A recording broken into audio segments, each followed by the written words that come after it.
జనసేన అధినేత పవన్ కళ్యాణ్ పై భీమవరం ఎమ్మెల్యే గ్రంథి శ్రీనివాస్ సంచలన వ్యాఖ్యలు చేశారు.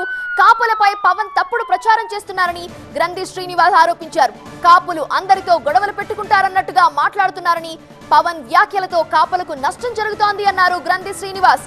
కులాల ఐక్యత అంటూ కులాల మధ్య చిచ్చు పెడుతున్నదే పవన్ అన్నారు. కాపులంటే ప్రజల్లో వ్యతిరేకత పుట్టిస్తున్నారని చెప్పారు గ్రంథి శ్రీనివాస్.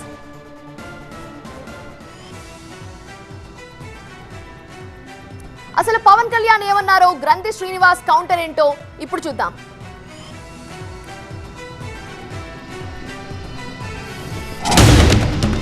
జైలు నుంచి బయటకు వచ్చేటప్పుడు బాస్ ఈజ్ బ్యాక్ అని చెప్పి 10,000 మందితో ఊరేగింపు చేస్తే సమాజంలో ఎలాంటి సంకేతాలు పంపుతుంది? అది అసలు కాపు సమాజానికి ఏమాత్రం సంబంధం లేని ఒక సంఘటన అనంతబాబు అనే వ్యక్తి వల్ల దళిత కులానికి తెలియకుండానే కాపుల మీద శత్రుత్వం పెరిగిపోతుంది. నేచర్ ఒక వ్యక్తి తాలూకు ఆలోచన విధానం అది మంచి చెడు నిర్ణయిస్తే తప్ప అతని కులం కానీ, మతం కానీ, జాతి కానీ, ప్రాంతం కానీ కాదు. అనంతబాబు చేసిన ఈ ఒక తప్పు జగన్ ఎలా ప్రేరేపిస్తాడంటే విడగొడతాడు కులాలు. మీరు కొట్టుకు చావండి, జగన్ ప్లాన్ ఇదే. సెట్టి బల్జులు కాపులు కొట్టుకోవాలి, సెట్టి బల్జులు కాపులు దళితులు కొట్టుకోవాలి, కాపులు క్షత్రియులు సెట్టి బల్జులు కొట్టుకోవాలి. ఇది ఇంతే. విడగొట్టి విడగొట్టి విడగొట్టి సమాజంలో సుస్థిరత లేకుండా చేస్తున్నాడు ఈ వ్యక్తి. బీసీ కులాలు ఎదగడం అంటే కాపులు తగ్గిపోవడం కాదు, ఓసీ కులాలు తగ్గిపోవడం కాదు. ఒక దళిత యువకుడిని చనిపోతే కనుక అది ప్యాక్ చేసి పంపించాడు. ఆ ఎమ్మెల్సీ గారు కాపు కులానికి సంబంధించిన వ్యక్తి.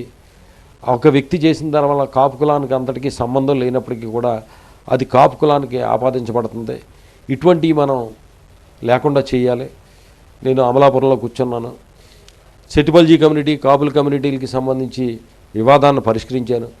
అంటే కాపులకి సెట్టిబల్జీలతో అక్కడ కోనసీమలో వివాదం ఉందని, అలాగే భీమవరంలో క్షత్రియులకి కాపులకి వివాదం ఉందని, అలాగే కృష్ణా జిల్లాకు సంబంధించి చౌదరీస్కి అలాగే కాపులకి వివాదం ఉందని చెప్పి ఇలాగా ఎక్కడో స్థానికంగా ఆ ప్రాంతానికి పరిమితమైపోయిన వివాదాలనే ఇవాళ ప్రపంచవ్యాప్తంగా ఉన్న తెలుగు వాళ్ళందరికీ కూడా ఈ కుల వివాదాలను పెద్ద చేస్తూ బ్రాండ్ అంబాసిడర్గా ఈ కాపు కులస్తులు మిగతా కులాలందరికీ విరోధంగా ఉంటారు, వాళ్ళతో గొడవలు పడతారని చెప్పి ఈయన ప్రచారం చేస్తూ కులాల మధ్యన వివాదాలను పెద్ద ప్రచారంలోకి తీసుకొచ్చి ఈయన చేసిన పనికి జగన్మోహన్ రెడ్డి గారి మీద నింద మోపడం.